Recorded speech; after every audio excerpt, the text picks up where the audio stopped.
everyone! Today I'm going to do an Asian-inspired wedding look. I've already completed one eye, put on my foundation, and filled in my eyebrows. So to begin, I've prepped my eyelid with MAC paint pots and Rubenesque. And my second step is going to be to add Hush, which is a really light pinky color, just right underneath the arch of my eyebrow. Now I'm not going to use a crease color. I'm actually going to create like a fan of color on the eye, since a majority of Asian women don't have a defined crease area. Creating a fan on the eye definitely works a little bit better.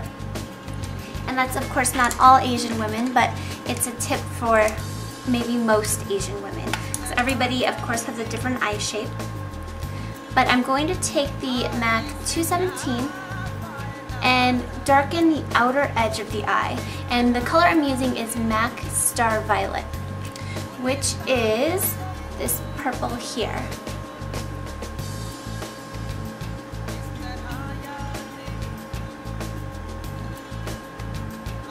So create your darkest edge here, and then you'll just kind of blend the color in. Okay, so once you've put the Star Violet on the outer edge of the eye, you can go back with a little naked lunge towards the middle of the eye. Now it's time for a little liquid liner. So I'm going to use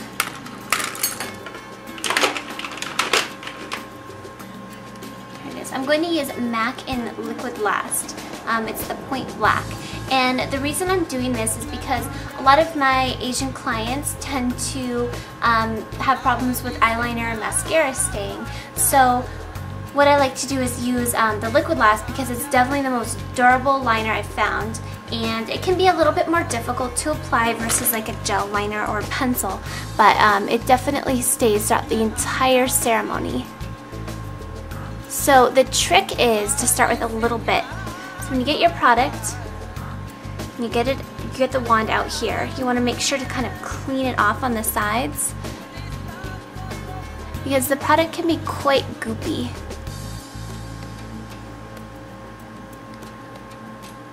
Okay, and you'll slightly wing out that liner, and it's best to apply the brush from the side and just drag the color.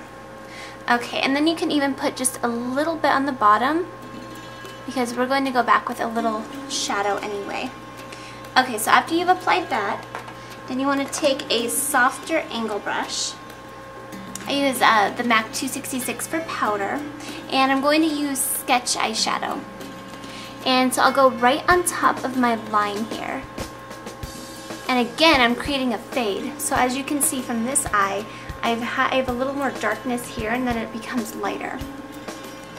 So Sketch is a really dark purple, kind of a reddish purple, and we'll put it right on top of the line. Extend that eye out just a little bit. We'll make your eyes look even bigger. Now to curl our lashes. And since a lot of my Asian clientele typically has trouble with their lashes curling, even sometimes eyelash curlers fitting on the eye, it just all depends. Everybody's different, like I said. I'm going to show you a little trick with a spoon. So take a spoon, and I'm going to get close so you can see this. So what you want to do is take a spoon, put your thumb underneath your lashes. So you'll have a spoon, you'll put your lashes into the spoon, and then your thumb. And you're just going to kind of curl out the lashes.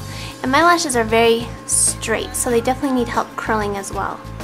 And you can see how much that can, maybe you can see how much that curls the lashes. And it actually keeps the lashes curled along with a waterproof mascara, of course. But it's definitely the best way I've found to curl anyone's eyelashes. So there we are, lashes are curled. Now you can do a couple of things. If you really have trouble with mascara staying, and no matter what you've done, you've powdered your lashes before mascara, you've tried the most durable waterproof and it's still not staying, then you can use that same liner. You can see how I'm just dipping a disposable mascara wand into the Liquidlast. and I'm applying it as a mascara. Now, this Liquidlast, like I said, is very, very durable. It's very waterproof.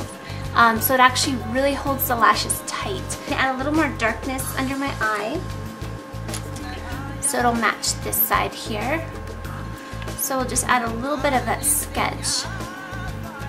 We'll add a little bit of a white eye pencil inside the eye, inside the water sill here. And what this does is creates a more white, bigger, brighter eye.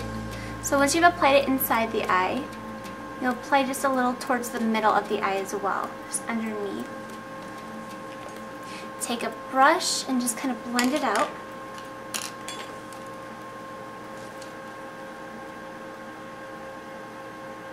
And I'll of course use the MAC Moisturecover, my favorite, especially for pictures. So what I've actually done on my entire skin is before I started filming, of course, I used Moisturecover on my skin as a foundation and set it with loose powder. And this is typically what I do for brides for their wedding day because it has no sunscreen in it.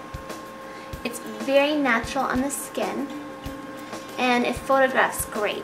So avoiding any sunscreen on the wedding day and for pictures is definitely a must. And a loose powder like Makeup Forever's HD loose powder is beautiful as well for photography. And I like to use a little bit of a lighter shade underneath the eyes towards the middle of the face to really give a highlight to the skin. Now what you want to do is get a little loose powder and dab underneath the eye to ensure that your concealer will not bleed and it will stay and it's light enough to where it won't draw out your eye area. Now for blush, we're going to stick with our pinky purple theme and use Dame, which is beautiful for weddings. It gives just enough color, like the blushing bride look, without being too dramatic.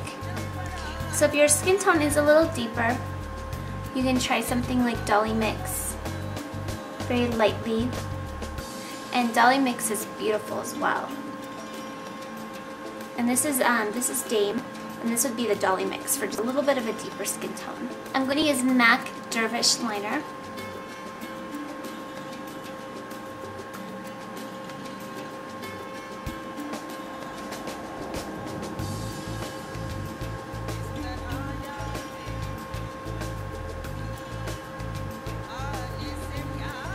Just right around my lip line.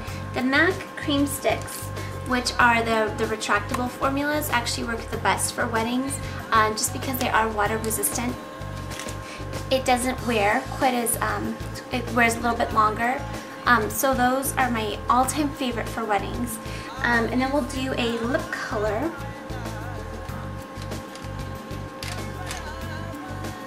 And I'm going to use MAC in Modesty.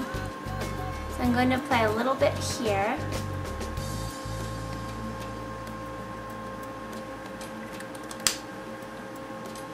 And blend that out. And now we need a little gloss for a finish.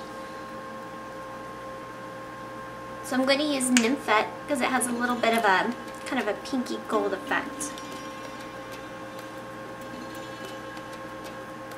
Just towards the middle of the lip. It's important to not have an entire lip full of gloss for photography. It can be really overwhelming for the camera and a little much. So like I said, in the middle, top and bottom. And that concludes our Asian-inspired wedding makeup tutorial. Thanks for watching.